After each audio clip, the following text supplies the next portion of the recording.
श्रीराम समर्थ. प्रपंच जरुरीपुरताच करावा.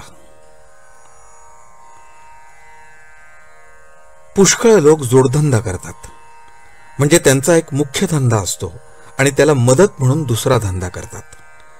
त्यांचे सर्व लक्ष मुख्य धंद्याकडे केंद्रित झालेले असते. म्हणजे जोडधंद्यामुळे जर मुख्य धंद्यात व्यत्यय येऊ लागला तर तो जोडधंदा जरुरीप्रमाणे बंदही करतात, किंवा नफा नुकसानीचा प्रसंग आला तर जोडधंद्यातल्या नफा नुकसानीकडे विशेष आस्थेने पाहत नाहीत. प्रत्येक माणसाने परमार्थ हा मुख्य धंदा ठेवून प्रपंच हा जोडधंदा म्हणून करावा. म्हणजेच प्रपंचात होणाऱ्या लाभहानीचा परिणाम भगवंताच्या अनुसंधानावर होऊ देऊ नये. परमार्थाच्या आड प्रपंच न येईल अशा युक्तीने वागावे. भाजीला जसे मीठ लागते तसा परमार्थाला प्रपंच लागतो. मीठ नसेल तर भाजी अळणी लागते, पण मीठ जास्त झाले तर भाजी खावत नाही. त्याचप्रमाणे प्रपंच आणि परमार्थ यांचा संबंध आहे.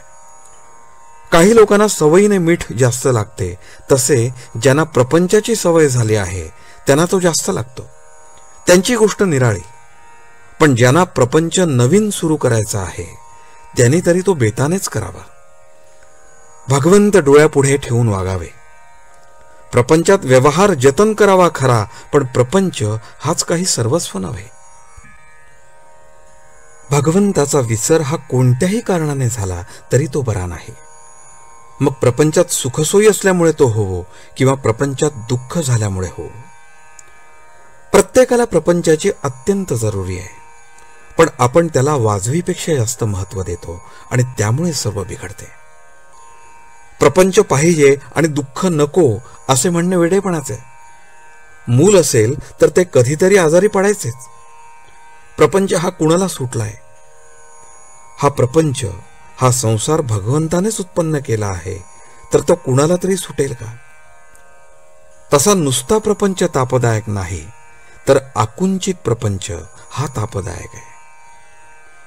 ज्याप्रमाणे आपण आपल्या या खिशातले पैसे त्या खिशामध्ये ठेवतो, त्याचप्रमाणे प्रपंचातले आपले मन काढून भगवंताकडे लावावे. तसे करण्यात समाधान आहे. नवरा बायकोचे ध्येय एकच असेल तर त्यांचा प्रपंच सुखाचा होतो. जो मनुष्य हौसेने प्रपंच करेल त्याला तो करायला 24 तासही पुरणार नाहीत. पण जो जरुरीपुरता प्रपंच करेल त्याला 3-4 तास पुरतील. प्रपंचामध्ये कर्तव्याला चुकू नये, पण त्यामध्ये आसक्तीने गुंतून राहू नये. आपले व्यवहाराचे कर्तव्य मनापासून केल्यानंतर त्याचे फळ रामाकडे सोपवावे.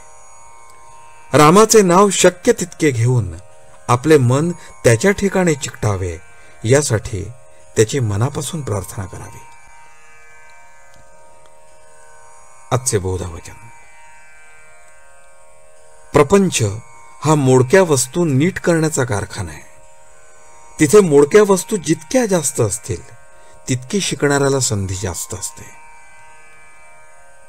जानकी जीवन स्मरण. जय जय राम.